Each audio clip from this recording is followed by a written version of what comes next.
അതെ, കുറച്ച് നാളായി ഞാനൊരു വീഡിയോ ഇട്ട് വന്നിട്ട് നമ്മളുടെ വീട്ടിലൊരു സോളാർ പ്ലാന്റ് വെച്ചിട്ടുണ്ട് കേട്ടോ. അപ്പോൾ EV കാറൊക്കെ എടുത്തല്ലേ, അപ്പോൾ അത് കഴിഞ്ഞപ്പോൾ കറണ്ട് ബില്ലൊക്കെ കുറയാൻ വേണ്ടിയിട്ട് നമ്മളൊരു സോളാർ പ്ലാന്റ് വെച്ചു. 8 kV സോളാറാണ് വെച്ചിട്ടുള്ളത്. അപ്പോൾ ഏകദേശം ഒരു 15 പാനലോളാണ് നമുക്ക് വന്നിട്ടുള്ളത്. അപ്പോൾ അതിൻ്റെ ഒരു ചെറിയ വീഡിയോ ആണ്. അതുകൂടാണ്ട് നമുക്ക് എങ്ങനെ സോളാർ പ്ലാന്റ് വാഷ് ചെയ്യാം, ഓട്ടോമേറ്റഡായിട്ട് വാഷ് ചെയ്യാം എന്നുള്ളൊരു ചെറിയൊരു പരിപാടിയും കൂടി ചെയ്തിട്ടുണ്ട്. അതിൻ്റെ കൂടി ഒരു വീഡിയോ ആണ്. അപ്പോൾ പാനലിൻ്റെ പ്രശ്നം എന്ന് വെച്ച് കഴിഞ്ഞാൽ ഭയങ്കരമായിട്ട് പൊടി പിടിക്കും. അത് മാത്രമല്ല, നമ്മളവിടെ എന്ന് വെച്ച് കഴിഞ്ഞാൽ കണ്ടമാനം മയിലുണ്ട്. സാധാരണയാണെങ്കിൽ ഇതിൻ്റെ മേളിൽ കയറി നല്ല രീതിക്ക് തൂറി നശിപ്പിച്ചുകൊണ്ടിരിക്കുക. അപ്പോൾ ഇതാണ് നമ്മളുടെ വാഷ് ചെയ്യാനുള്ളത് വെച്ചിട്ടുള്ളത്. കണ്ടില്ലേ തൂരി വെച്ചേക്കുന്നത്. അപ്പോൾ വാഷ് ചെയ്യാനുള്ള സ്പ്രിംഗ്ലറാണ് കേട്ടത്. ഞാനിത് ആമസോണിലാണ് മേടിച്ചത്. സ്പ്രിംഗ്ലറും അത് കൂടാണ്ട് അതിൻ്റെ ഒരു ക്ലാമ്പും അവൈലബിൾ ആണ്. അത് രണ്ടായിട്ടാണ് മേടിക്കാൻ കിട്ടുക. സ്പ്രിംഗ്ലറിന് അറൗണ്ട് ഒരു 100-400 രൂപയാണ് ആയിട്ടുള്ളൂ. ക്ലാമ്പിന് ഏകദേശം ഒരു 1000 രൂപയാണ്. അതേപോലെ എന്തോ മൊത്തം ഒരു 1500 രൂപയ്ക്ക് 1600 രൂപയ്ക്ക് അടുത്താണ് ആയത്. അപ്പോൾ നമ്മുടെ സോളാർ പാനലിൽ മേളിൽ നടക്കാനുള്ള പാത്ത് വേ ഒക്കെ അവർ ഇട്ട് തന്നിട്ടുണ്ട്. അപ്പോൾ ഇതാണ് പാത്ത് വേ. അതിൽ കൂടെ നമുക്ക് പതുക്കെ നടന്നു പോകാം. ഇടയിൽ കൂടി പോയിട്ട് നമുക്ക് ക്ലീൻ ചെയ്യാൻ പറ്റുന്നതാണ് കേട്ടോ.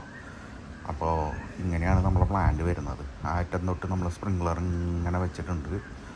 പിന്നെ ഇപ്പുറത്തെ സൈഡിലും അതേപോലെ തന്നെ സ്പ്രിംഗ്ലറുകൾ വെച്ചിട്ടുണ്ട്. അപ്പോൾ നമുക്ക് ഓരോ പാനലിൻ്റെ മുകളിൽ ഓരോ സ്പ്രിംഗ്ലർ എന്നുള്ള രീതിയിലാണ് നമ്മൾ വെച്ച് കൊടുത്തിട്ടുള്ളത്. ഇതാണ് അതിൻ്റെ വാൾവ്. അതായത് ഓരോ സെക്ഷനിലേക്ക് ഓരോ വാൾവാണ് നമ്മൾ കൊടുത്തിട്ടുള്ളത്. അപ്പോൾ നമുക്ക് എന്തെങ്കിലും ആവശ്യം വന്നു കഴിഞ്ഞാൽ ഓരോന്നും ക്ലോസ് ചെയ്യാം. അടിയിൽ നിന്ന് നമ്മൾ കുളത്തിൽ നിന്നുള്ള മോട്ടറിൽ നിന്നാണ് കേട്ടോ ഡയറക്റ്റാണ് കൊടുത്തിട്ടുള്ളത്. അപ്പോൾ അത്യാവശ്യം പ്രഷറിൽ വരും. പക്ഷേ ഇന്നിപ്പോൾ പ്രഷർ ഇത്തിരി കുറവാണ്. കാരണം എന്താ വെച്ചാൽ നമ്മളിപ്പം വേനൽക്കാലമായതുകൊണ്ട് സ്പ്രിംഗ്ലർ അടിക്കുന്നുണ്ട് വേറെ. അപ്പോൾ അവിടേക്കും ഒരുപാട് വെള്ളം പോകുന്നത് കൊണ്ട് മേലിലേക്കുള്ള പ്രഷർ കുറച്ച് കുറവാണ്. അപ്പോൾ നമ്മളുടെ ഇതൊന്ന് ജസ്റ്റ് ഒന്ന് ഓൺ ചെയ്ത് നോക്കാം നമുക്ക് എങ്ങനെയുണ്ട് അതിൻ്റെ വെള്ളം വരുന്നത്.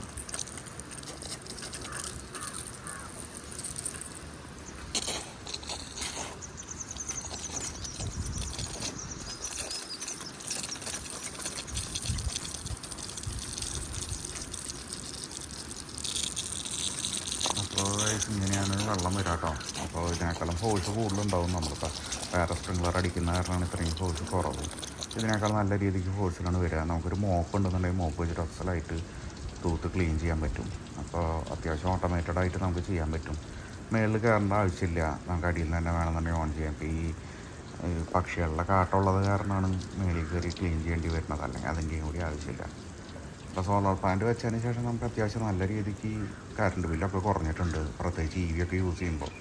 അപ്പോൾ എപ്പോഴും സോളാർ ലാഭമാണ് കേട്ടോ.